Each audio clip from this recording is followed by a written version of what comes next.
Salam, selamat sore rekan-rekan GP sekalian. Apa kabar GP-GPIB? Luar biasa, fantastis, yes. Sebelum memasuki pada gerakan pemuda, mari kita nyanyikan Mars GP.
Selanjutnya kita nyanyikan Kidung Jemaat 18 bait yang pertama, Allah hadir bagi kita.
Mari rekan-rekan GP sekalian, mari kita bermazmur dari Mazmur 91 ayat 7 sampai dengan ayat yang ke-10. Mazmur 91 ayat 7 sampai dengan ayat yang ke-10. Walau 1000 orang rebah di sisimu dan 10.000 di sebelah kananmu, tetapi itu tidak akan menimpamu. Engkau hanya menontonnya dengan matamu sendiri dan melihat pembalasan terhadap orang-orang fasik. Sebab Tuhan ialah tempat perlindunganmu yang maha tinggi, telah kau buat tempat perteduhanmu. Malapetaka tidak akan menimpa kamu, dan tulah tidak akan mendekat kepada kemahmu. Demikian pembacaan Mazmur.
Rekan-rekan pemuda yang diberkati Tuhan, sebelum kita memasuki pemberitaan firman, mari kita berdoa. Segala puji, hormat, dan kemuliaan kami naikkan kehadirat Tuhan Yesus Kristus, Juru Selamat kami yang hidup. Kami mengucap syukur Tuhan atas penyertaan-Mu. Sampai detik ini kami masih diberikan kekuatan dan kesehatan. Tuhan, sebentar kami akan mendengarkan firman-Mu. Siapkan hati pikiran kami ya Tuhan, agar kami mampu memahami dan mengerti akan firman yang disampaikan Bapa. Sehingga firman yang tertabur tidak berlalu sia-sia, tapi bisa tertanam, bertumbuh, dan berbuah lebat dalam kehidupan kami. Berkati pula hamba-Mu yang akan menyampaikan firman, kiranya Roh Kudus turut bekerja, sehingga firman ini bisa menjadi berkat bagi orang-orang yang mendengarnya. Terima kasih Tuhan, di dalam nama Yesus Kristus kami mengucap syukur dan berdoa. Amin. Rekan-rekan GP yang diberkati Tuhan, kita akan buka Alkitab kita dari Galatia 4 ayat 1 sampai dengan 7. Galatia 4 ayat 1 sampai dengan 7. Lembaga Alkitab Indonesia memberi judul perikop tak ada lagi perhambaan. Galatia 4 ayat 1 sampai dengan 7 menyatakan, yang dimaksud ialah, selama seorang ahli waris belum akil balik, sedikit pun ia tidak berbeda dengan seorang hamba. Sungguh pun ia adalah tuan dari segala sesuatu.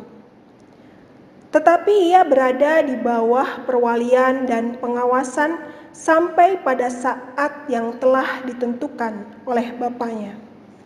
Demikian pula kita, selama kita belum akil balik, kita takluk juga kepada roh-roh dunia. Tetapi setelah genap waktunya, maka Allah mengutus anaknya yang lahir dari seorang perempuan dan takluk kepada hukum Taurat. Ia diutus untuk menebus mereka yang takluk kepada hukum Taurat, supaya kita diterima menjadi anak. Dan karena kamu adalah anak, maka Allah telah menyuruh roh anaknya ke dalam hati kita yang berseru, ya Aba, ya Bapa. Jadi kamu bukan lagi hamba, melainkan anak. Jikalau kamu anak, maka kamu juga adalah ahli-ahli waris oleh Allah. Demikian pembacaan firman Tuhan. Terpujilah Tuhan Yesus Kristus. Haleluya.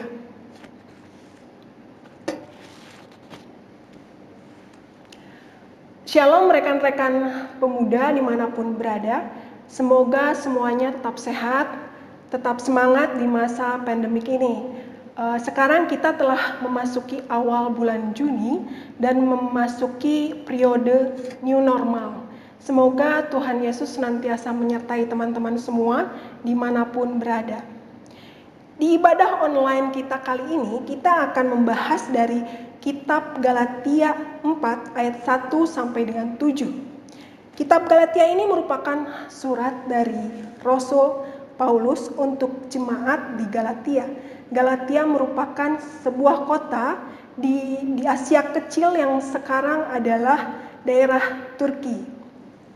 Nah, Galatia sendiri merupakan surat yang ditulis oleh Rasul Paulus untuk menegaskan kembali amanat Tuhan Yesus Kristus untuk jemaat di Galatia yang kala itu sedang kacau karena ajaran-ajaran dari guru-guru palsu. Maka Rasul Paulus mau menolong orang-orang yang tersesat karena ajaran palsu itu agar kembali ke ajaran yang benar. Tapi ibadah kali ini kita khusus akan membahas Galatia dari pasal 4 ayat 1 sampai dengan 7 tentang ahli waris Allah. Apa sih ahli waris itu? Dan bagaimana caranya supaya kita bisa menjadi ahli waris Allah? Ahli waris itu adalah orang yang berhak atas segala sesuatu yang diwariskan oleh seseorang. Biasanya nih, ketika orang tua meninggal, dia akan mewariskan apa yang dimilikinya kepada anaknya sebagai ahli waris, atau dia menunjuk seseorang untuk menjadi ahli waris. Dan warisan ini bukan hanya aset materi saja, tapi bisa berupa buah pemikiran, bisa karya-karyanya atau teladannya. Itu adalah ahli waris di dunia sebagai manusia. Nah, bagaimana kita sebagai anak-anak muda bisa menjadi ahli waris bukan hanya di dunia, tapi menjadi ahli waris kerajaan Allah dan berhak menerima janji-janji Allah dalam kehidupan kita. Kita akan bersama-sama belajar dari firman yang kita bahas pada hari ini. Kita akan baca kembali dari Galatia pasal 4 ayat 1 sampai dengan 3. Yang dimaksud ialah selama seorang ahli waris belum akil balik, sedikit pun ia tidak berbeda dengan seorang hamba. Sungguh pun ia adalah tuan dari segala sesuatu. Ayat yang kedua, tetapi ia berada di bawah perwalian dan pengawasan sampai pada saat yang telah ditentukan oleh Bapaknya. Demikian pula kita, selama kita belum akil balik, kita takluk juga kepada roh-roh dunia. Nah, hal yang penting di ayat pertama yang harus digarisbawahi adalah akil balik. Akil balik artinya sudah dewasa. Alkitab menyatakan bahwa seseorang yang belum dewasa belum pantas menerima warisan. Dewasa di sini maksudnya dewasa rohani. Jika kita telah dewasa secara rohani, maka kita berhak untuk menjadi ahli waris. Ketika kita masih kecil, kita berada dalam pengawasan orang tua. Kita dididik agar bertanggung jawab dengan diberikan kepercayaan-kepercayaan dari mulai hal-hal kecil.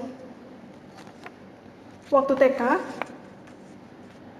saya sering disuruh sama mama saya pergi ke warung untuk beli kebutuhan rumah tangga seperti Vita minta tolong beliin telur, Vita minta tolong beliin terigu.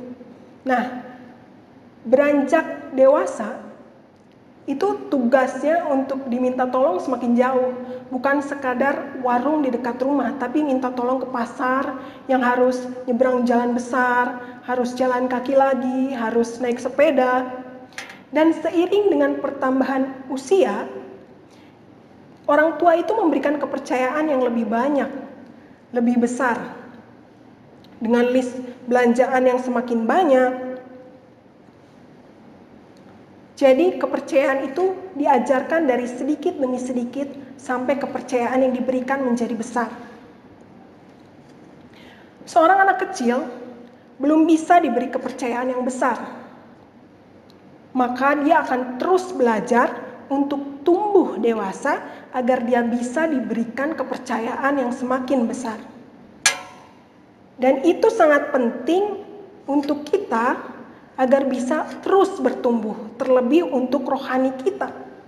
Rohani kita juga terus diajar agar semakin dewasa, sehingga Tuhan bisa memberikan kepercayaan yang semakin besar di dalam kehidupan kita. Nah, gimana caranya supaya rohani kita itu bisa bertumbuh? Pertumbuhan rohani bisa didapat melalui persekutuan pribadi dengan Roh Kudus. Kita akan buka Alkitab dari Roma 8 ayat 9a. Roma 8 ayat 9a. Seseorang bisa dikatakan telah dewasa rohaninya atau mengalami akil balik secara roh apabila ia tidak lagi hidup di dalam daging, melainkan di dalam roh. Jika memang roh Allah diam di dalam kamu, tetapi jika orang tidak memiliki roh Kristus, ia bukan milik Kristus. Jadi, kita adalah milik Kristus. Ketika kita milik Kristus, hidup pun menurut pimpinan Roh Kudus, bukan menurut keinginan daging. Seperti apa sih keinginan daging itu? Teman-teman bisa baca di Galatia 5 ayat 19 sampai 21. Galatia 5 ayat 19 sampai 21. Keinginan daging itu percabulan, kecemaran, hawa nafsu, penyembahan berhala, sihir, perseteruan, perselisihan, iri hati, amarah, kepentingan diri sendiri, percideraan, roh pemecah, kedengkian, kemabukan, pesta pora, dan sebagainya. Jadi, jika kita masih takluk dengan keinginan daging, maka kita belum akil balik, belum dewasa secara rohani. Yang perlu diingat, untuk menjadi dewasa secara rohani, hidup kita harus mau dituntun oleh Roh Kudus. Manusia roh kita ini harus terus dididik, harus terus dilatih, harus terus dipertajam untuk mengikuti kehendak serta rencana Tuhan. Bagaimana caranya agar manusia roh kita ini bisa dididik dan dilatih terus-menerus? Bangunlah hubungan persekutuan dengan Tuhan agar ada pertumbuhan rohani yang sehat dan konsisten. Berdoa setiap hari, rajin baca Alkitab, persekutuan gereja. Gereja kita kan memberikan fasilitas untuk persekutuan jemaat. Ada Sabda Bina Umat untuk jemaat umum, dan ada Sabda Bina Pemuda untuk gerakan pemuda. Nah, jika kita konsisten membaca dan merenungkan itu tiap hari, kita bersekutu dengan Tuhan. Kita melatih agar roh yang kudus di dalam diri kita menjadi tumbuh dewasa. Secara jasmani, tubuh kita aja perlu makan kan 3 hari sekali. Begitupun dengan roh di dalam diri kita. Perlu asupan bergizi setiap hari. Apalagi di masa pandemik seperti ini, segala sesuatunya nggak pasti. Semuanya harus beradaptasi. Kemarin, bapak-bapak gereja kita dibantu sama rekan-rekan pemuda memasang saluran air untuk persiapan new normal. Jadi nanti jemaat-jemaat bisa cuci tangan dulu sebelum beribadah di gereja. Juga bangku-bangku di gereja dipasang tanda silang, agar nanti ketika jemaat mulai bersekutu beribadah dalam gereja, kita bisa tetap menjaga jarak. Ada perubahan di beberapa sisi. Kita harus beradaptasi dengan situasi yang ada. Dan hal ini bukan menjadi halangan bagi kita untuk bersekutu dengan Tuhan. Apa yang terjadi saat ini bukan malah membuat kita jauh dari Tuhan. Justru kita harus membangun persekutuan dengan Tuhan lebih intens, lebih sering. Agar hubungan kita dengan Tuhan semakin kuat. Agar roh yang ada di dalam diri kita ini dibangun dan dikuatkan untuk melakukan hal-hal besar bagi kemuliaan nama Tuhan. Kita akan lanjut membaca ayat yang keempat sampai dengan ketujuh dari Galatia pasal 4. Ayat yang keempat. Tetapi setelah genap waktunya, maka Allah mengutus anaknya yang lahir dari seorang perempuan dan takluk kepada hukum Taurat, supaya kita diterima menjadi anaknya. Ayat kelima. Ia diutus untuk menebus mereka yang takluk kepada hukum Taurat, supaya kita diterima menjadi anak. Ayat ke-6. Dan karena kamu adalah anak, maka Allah telah menyuruh roh anaknya ke dalam hati kita yang berseru, Ya Aba, Ya Bapa. Jadi, kamu bukan lagi hamba, melainkan anak. Jikalau anak, maka kamu juga adalah ahli-ahli waris oleh Allah.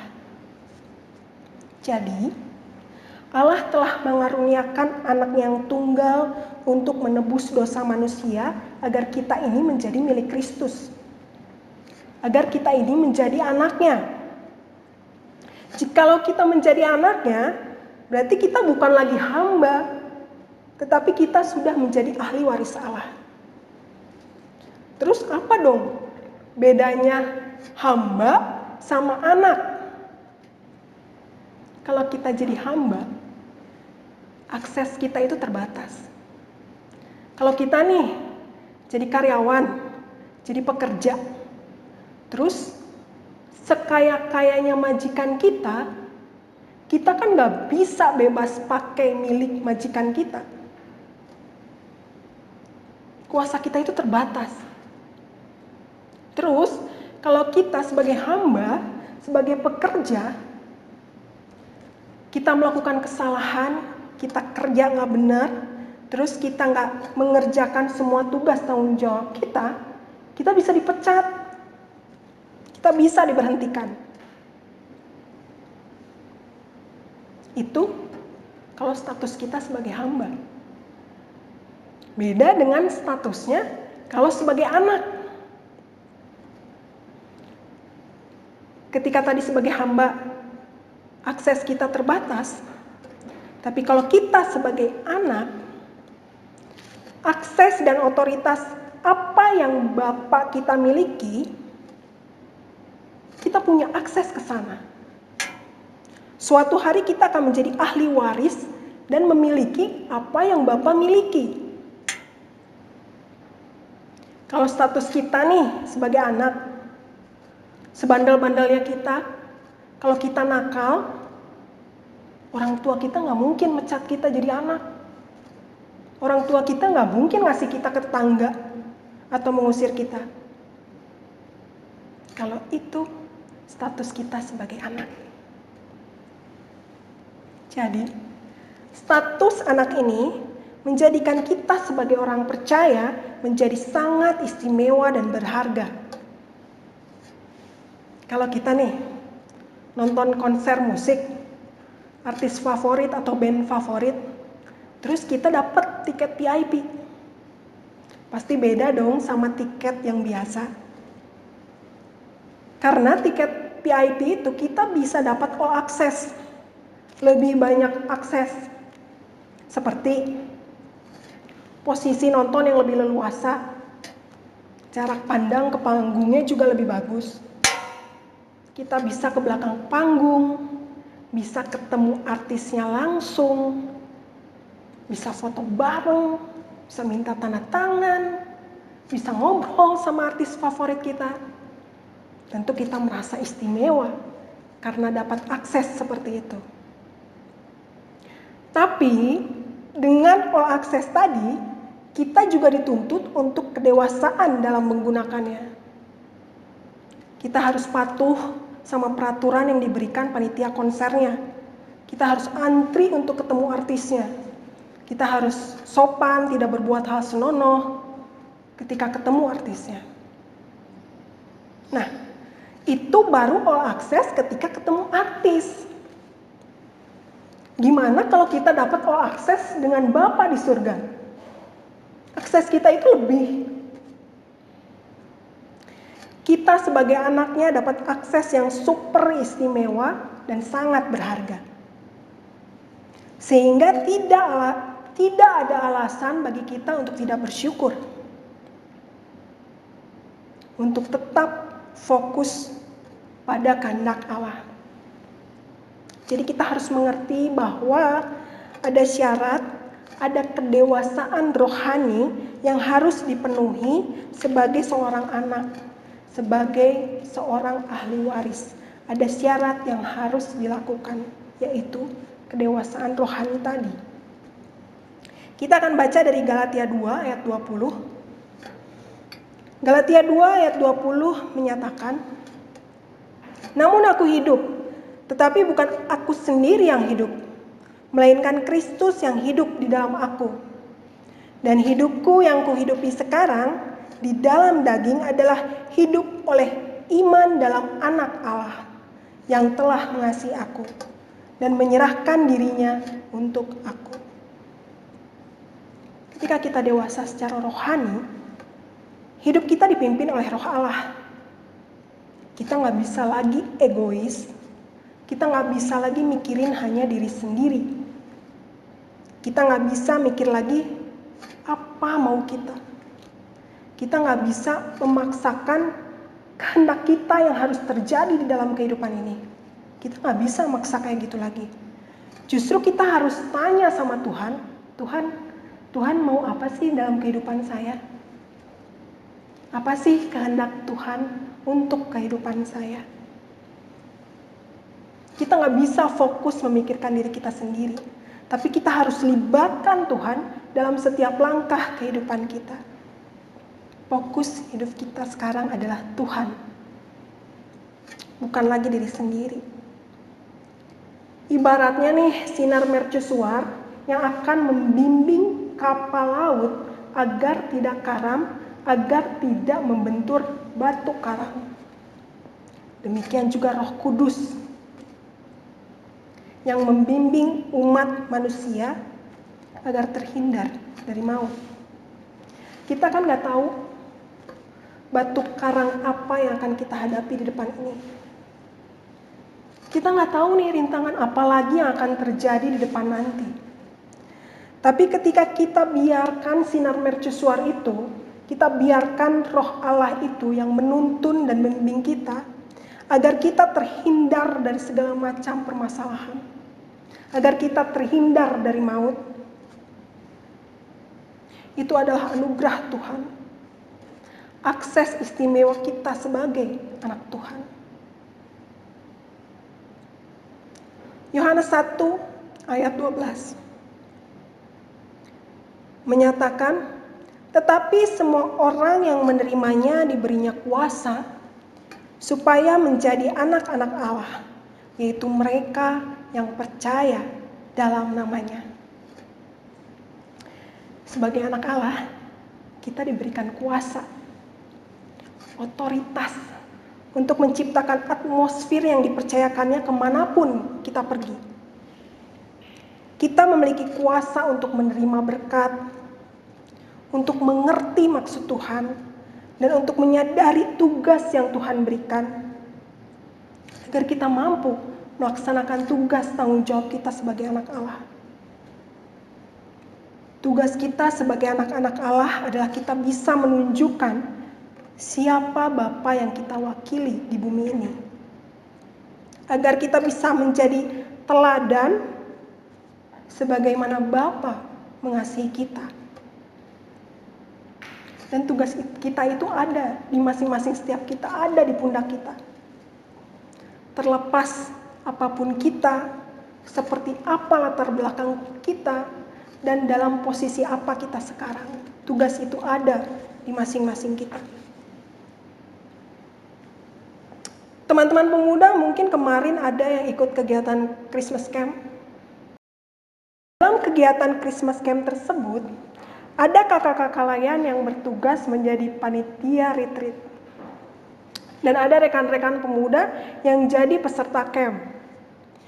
Kakak-kakak layan yang jadi panitia ini memiliki akses yang lebih dari peserta. Mereka bisa survei duluan tempat, punya akses waktu yang lebih banyak untuk mengurus keperluan camp, untuk keperluan retreat, dan punya akses komunikasi, bukan hanya dengan peserta saja, tapi dengan kakak-kakak layan yang lain, dengan pelayan firman, juga dengan pendeta. Nah, selain dengan akses lebih tersebut, para panitia ini juga memiliki otoritas. Mereka juga memiliki kuasa untuk mengajar adik-adik layannya tentang makna retreat tersebut, tentang makna Christmas Camp tersebut. Mereka juga memiliki otoritas untuk menjadi teladan bagi adik-adik layannya. Apa yang mereka perbuat, apa yang mereka katakan, bisa menjadi contoh bagi peserta retreat yang melihatnya. Nah, berbicara tentang otoritas, yang lebih dulu mengenal Tuhan akan menerima kuasanya. Mereka harus lebih dulu taat sebelum mengenalkan kasih Allah kepada orang lain. Karena satu-satunya cara untuk membuktikan bahwa kita adalah anak Allah dengan menunjukkan buah roh melalui hidup kita. menjadi teladan dalam setiap perbuatan, dalam setiap perkataan. Matius 5 ayat 16 menegaskan, demikianlah hendaknya terangmu bercahaya di depan orang, supaya mereka melihat perbuatanmu yang baik dan memuliakan Bapamu yang di sorga. Jadi, hidup sebagai anak Allah, menjadi ahli waris kerajaannya, kita nggak bisa sembarangan. Kita nggak bisa hidup seenaknya. Tapi dibutuhkan kedewasaan iman, hidup yang mau dituntun oleh Roh Kudus, mau fokus kepada kehendak Allah, dan memiliki otoritas untuk menjadi teladan, untuk menjadi berkat bagi sesama kita. Tuhan Yesus yang akan memampukan kita para pemuda menjadi anak-anak Allah, menjadi ahli waris kerajaan Allah. Tuhan memberkati.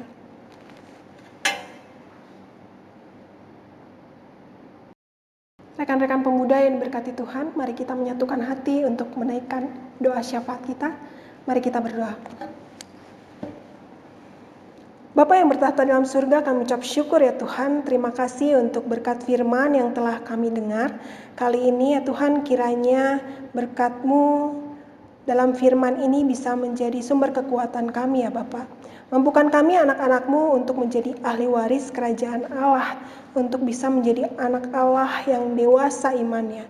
Tuhan juga berkati agar kami bisa fokus kepada Tuhan, bukan hanya mementingkan kepentingan kami sendiri, dan kami juga bisa menjadi berkat bagi sesama kami.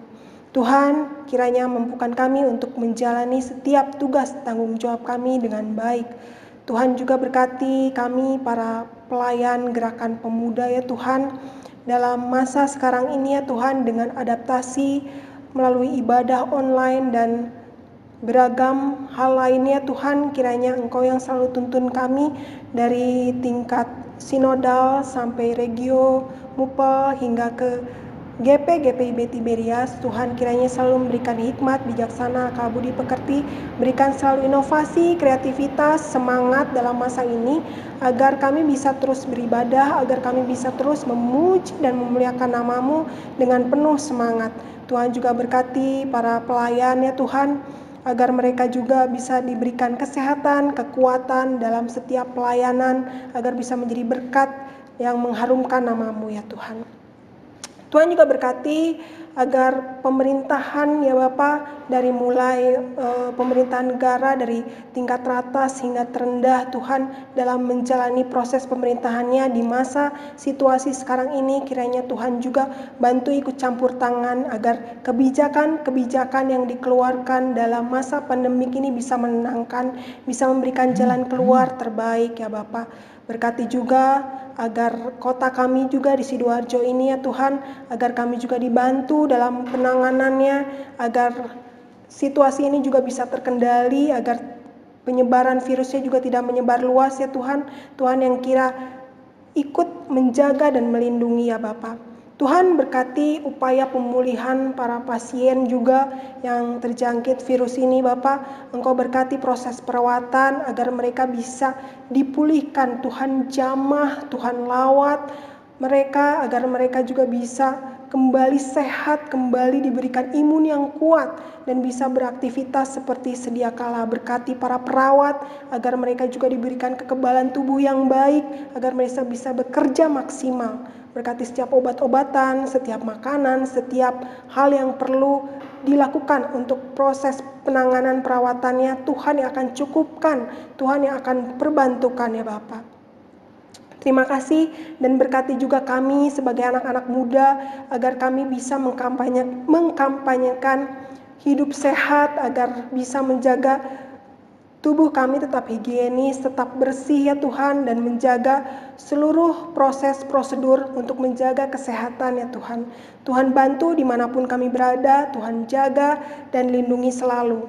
Tuhan juga berkati kami anak-anak muda, agar kami memiliki masa depan yang penuh harapan, penuh sukacita ya Bapa, yang menempuh pendidikan. Kiranya Engkau berikan kecerdasan, kemampuan, hikmat, bijaksana, kepintaran, dan mereka mampu melaksanakan tugas tanggung jawabnya dalam studinya dengan baik sehingga bisa mengharumkan nama Bapa, sehingga apa yang mereka peroleh mereka bisa menjadi berkat, bukan hanya bagi dirinya sendiri, bagi keluarganya, tapi terlebih bisa bagi orang-orang sesama kami ya Tuhan. Tuhan berkati rekan-rekan kami yang mencari pekerjaan Tuhan. Kami yakin Tuhan memiliki rancangan terbaik dalam kehidupan kami.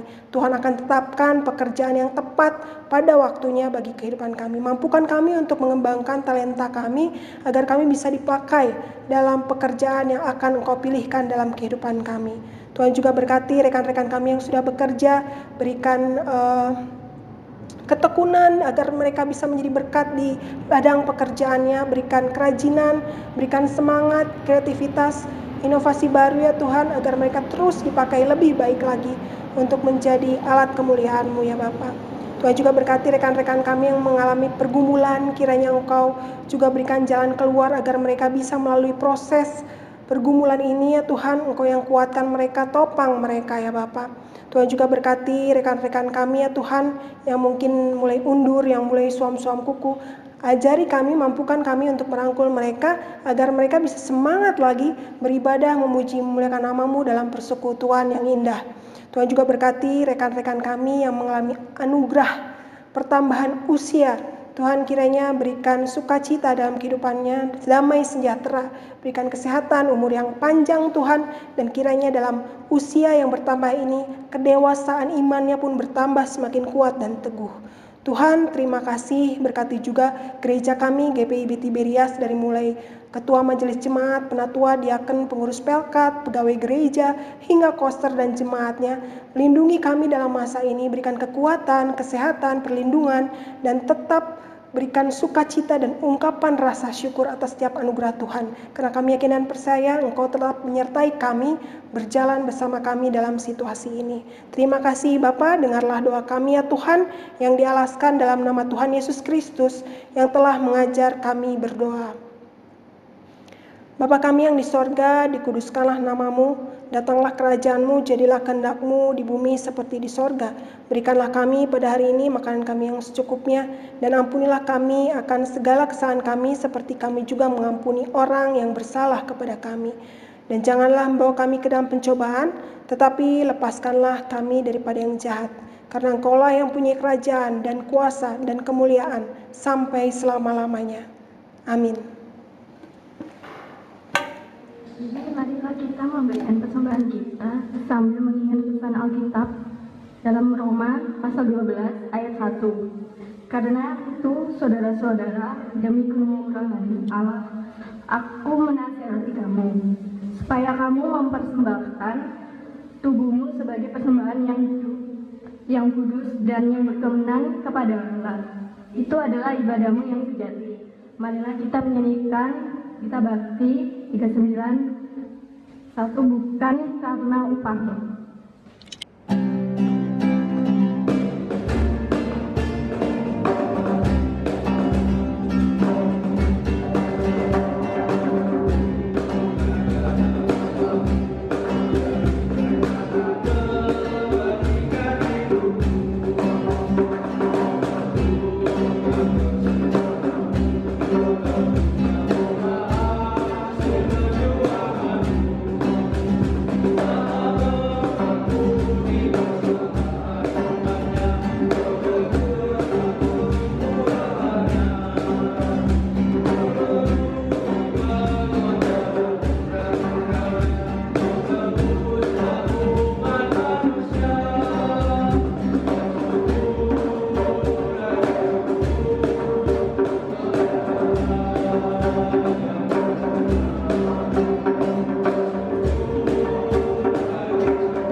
sekalian, jangan kemana-mana. Ada kuis, bisa dicek di bawah ini. Rekan-rekan GP bisa mengisi kuis itu di bawah ini. Oke guys, terima kasih. Baik rekan GP sekalian, sebelum menutup ibadah pada sore hari ini, mari kita menyanyikan pujian Rai Bangkit bagi Yesus bait pertama.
yang diberkati Tuhan, ibadah liturgis telah usai, tetapi ibadah aktual akan terus berlanjut.